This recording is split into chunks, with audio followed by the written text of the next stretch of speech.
भरत मुनि द्वारा रचित नाट्य शास्त्र को पांचवां वेद कहा गया है। यह नाट्य शास्त्र सिर्फ स्टेज क्राफ्ट नहीं है, बल्कि अभिनय, नृत्य और संगीत का संपूर्ण वृत्तांत है। एक संपूर्ण कलाकार अभिनय, नृत्य और संगीत से परिपूर्ण होता है। आज हम खास मुलाकात में आपकी मुलाकात एक ऐसे कलाकार से कराने जा रहे हैं जो मंच, टेलीविजन और फिल्मों में समान रूप से सक्रिय रहे हैं और इनकी भूमिका पर्दे के आगे और पीछे दोनों जगहों पर सराहनीय रही है। आप हैं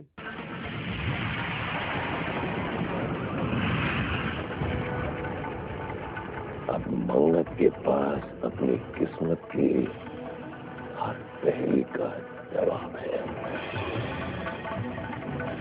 ठीक मेरे सामने।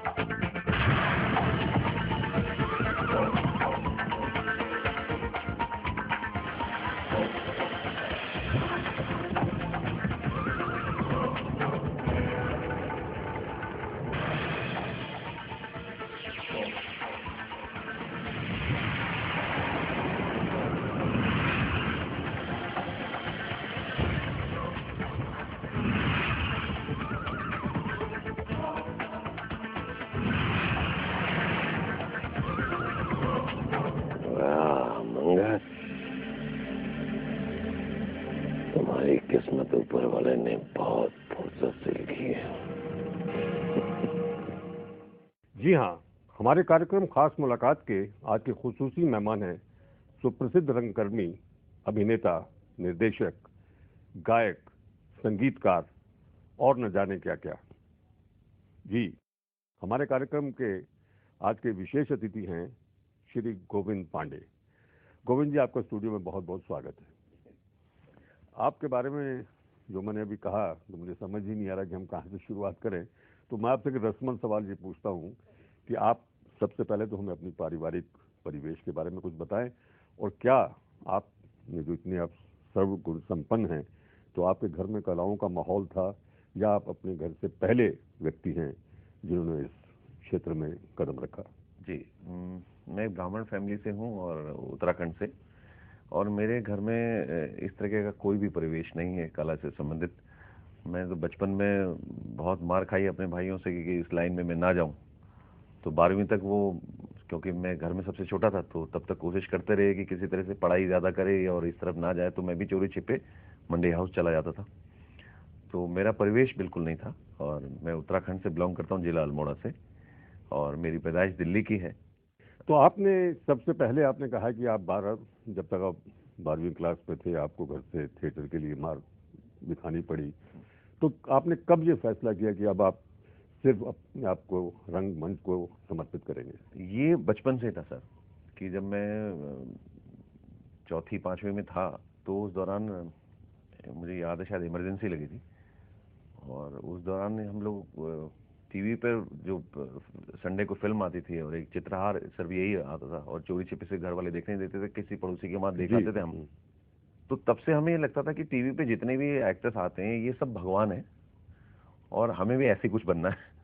सबसे पहले ये जानना चाहेंगे कि आपने नेशनल स्कूल ऑफ ड्रामा जी के बारे में कब पहली बार सुना, और कब आपने कहा कि मैं यही ज्वाइन करूंगा?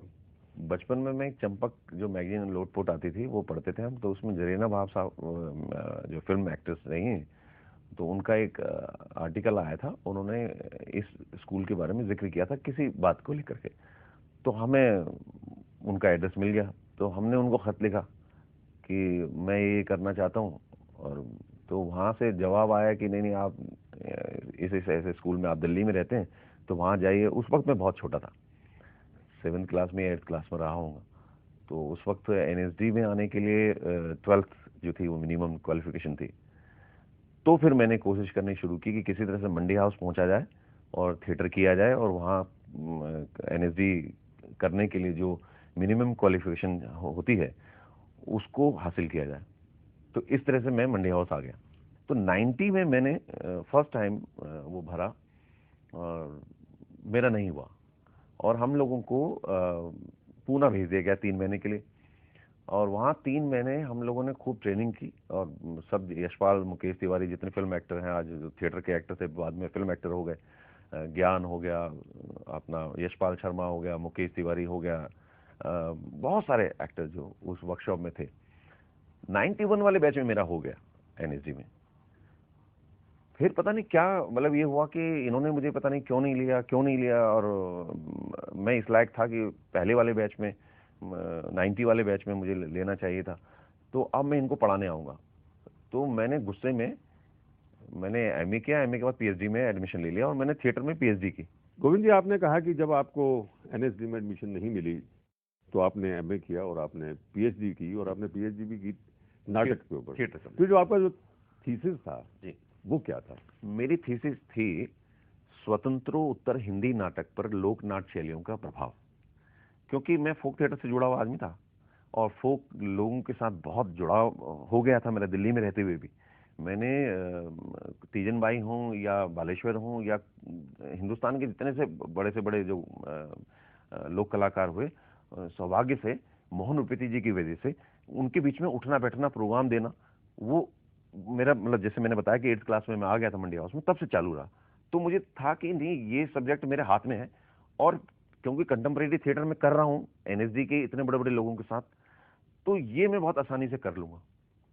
तो इस वजह से मैंने ये टॉपिक चुना, और थोड़ा मुझे जानकारी हो जाएगी, क्योंकि प्रैक्टिकल तो मैं कर ही रहा हूँ, तो थ्योरी मेरी और मजबूत हो जाएगी।